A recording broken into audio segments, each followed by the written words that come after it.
I'll tell you what, let's go back over. I'm going straight to bed. There's no ice bar. No ice bar. No. Right, let's look back over the day, shall we, as it all unfolded. Flag dropped in Norwood at about 11:20 this morning. We started to build a breakaway that included Martin Urienstad in that FX King of the Mountains jersey. We thought it was complete at, 3 or 4 riders, but then others came to join it.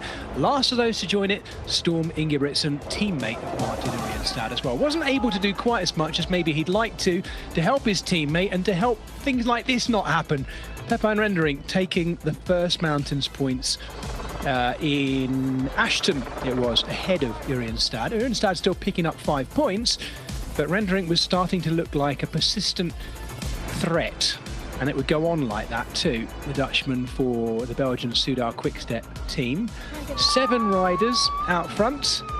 Jensen Plowright doing what probably all sprinters should do and making sure he wins the sprint jersey points for that Zip Track blue jersey. Only 3 points, but 3 bonus seconds as well. On to the next categorised climb, the first ascent of the corkscrew, and Pepijn Rendering, the Dutchman, looking every bit the mountain climber as he made his way to the top in front of a fantastic crowd on a Thursday afternoon. Loads of people getting out into the Adelaide Hills and the Mount Lofty ranges to enjoy the race today. In fact, what was delightful was to see how many of them were dressed in their cycling kits. So many of those fans riding their bikes up there from Adelaide to enjoy the race. 1 lap to go across the line. Breakaway still clear. Looking a little bit ragged around the edges of the break. And some of the stronger riders in there showing that they still had the form. Fran Mihailovic, very impressive, the Croatian today for Bahrain victorious, as was Pepijn Rendering. These two then went clear to try and see if they could survive to the top of corkscrew, but the rest were doomed because the gap was coming back so quickly as the peloton started its battle for positioning going into the bottom of the corkscrew. As John Mould had mentioned, the run into the finish, technical and testing.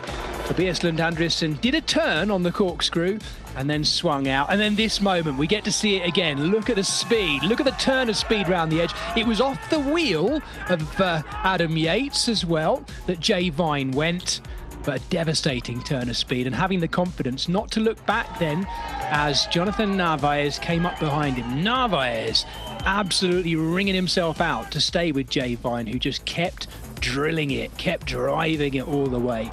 Nobody was able to bridge the gap, and the gap just kept growing. This was Philippe Bozana going over the top in 3rd there at the top of the corkscrew climb. It's still quite a big group at that stage, but no impact being made on the enormous gap that had grown. Very close to a minute by the finish in Uredla, of course.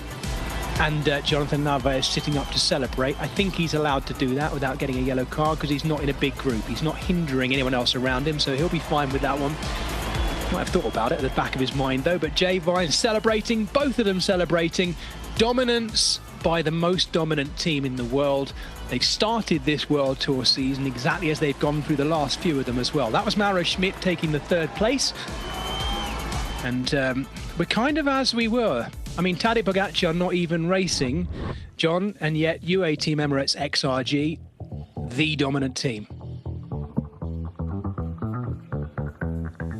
Yeah, starting 2026 season, yeah, as they finish that 2025 season. So, yeah, 1 win complete. So maybe this is the year they get to 100 professional wins. Maybe it is. Yeah, oh my